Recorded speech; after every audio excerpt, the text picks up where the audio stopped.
وَالَّذِينَ هُمْ لِفُرُوجِهِمْ حَافِظُونَ إِلَّا عَلَى أَزْوَاجِهِمْ أَوْ مَا مَلَكَتْ أَيْمَانُهُمْ فَإِنَّهُمْ غَيْرُ مَلُومِينَ فَمَنِ ابْتَغَى وَرَاءَ ذَلِكَ فَأُولَٰئِكَ هُمُ الْعَادُونَ. 3 ayat about the same subject. You know what the subject is? Shamelessness. People who guard their privates. We live in the ultimately shameless world today. The world in which streaming videos off of any website are available on your mobile device. The age in which the pornography industry is a multi-trillion-dollar industry. The point of which, the agenda of which is to make sure every one of you is a consumer of filth in one way or another.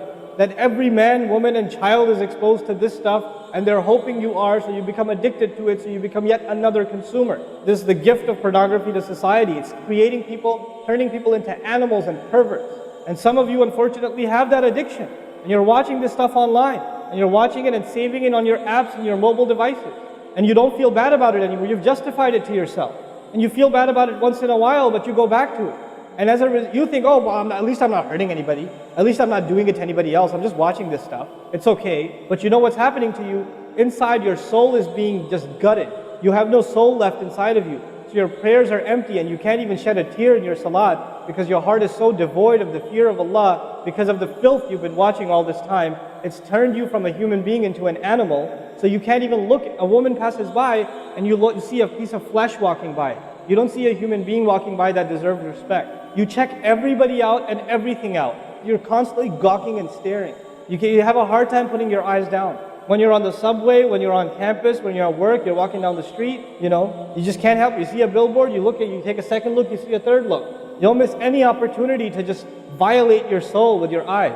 Addicted completely. And then you say, brother, how do I get khushu' and salat? What world are you living in? What world are you living in? Ayyuhal ikhwa, my brothers, specifically my brothers. And I know some sisters have this issue too. It's not a sad reality. This is a war. This is a war. This is more dangerous than any military war. This is the war that's destroying our souls. It's making its way into our home.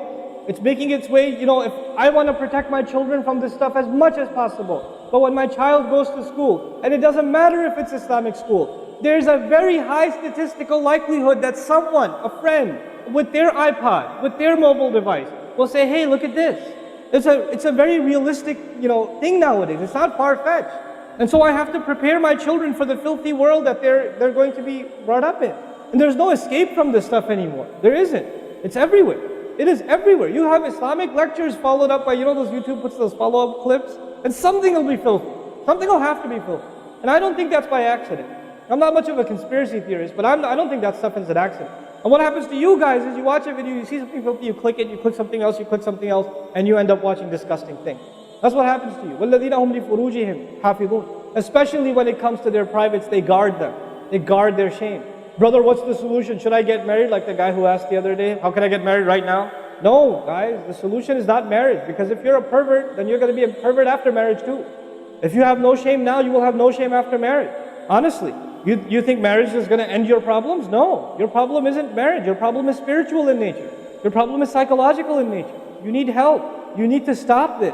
You need to stop hurting yourself like this. You will have nothing, there will be nothing left inside you. I just had an email from a teenager who's addicted to pornography, an anonymous email, 14, 15-year-old teenager. Says, I want to kill myself. I can't stop. I've been watching it since I was 11.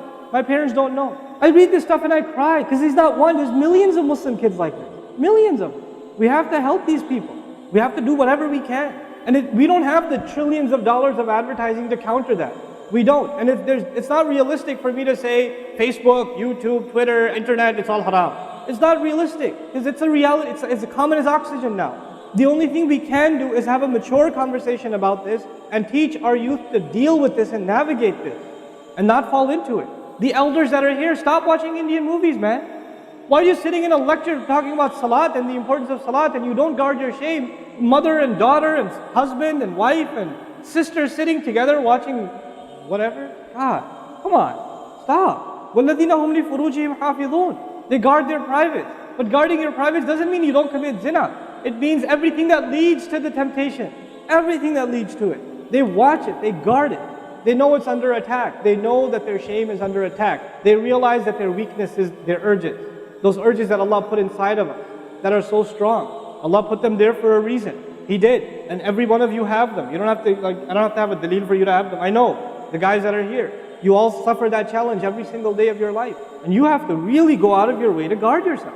This passage is not about high goals. This is about the bare minimum. I told you that, right? This is the bare minimum, folks. The bare minimum is we guard ourselves from shamelessness. We wage a war within ourselves against that tendency. And I know some of you have tried to quit before and you go back. And you've tried to quit before and you go back again. And you go back again. And you keep falling into that trap. I know some of you have done that, and you're struggling with it. But don't give up on yourself. Don't give up on yourself. And whatever it takes, just don't be alone. Don't be by yourself. Be with good friends. Be outside. Study somewhere else. Go to the library and study. Go somewhere where other people are around. Because when you're by yourself, shaitan gets you. And if the fear of Allah isn't enough for you, at least the fear of other people will work for you. At least something's better than nothing. For those, I've said this in other talks before, for the parents here, if you have a computer in the house, please don't make it a laptop.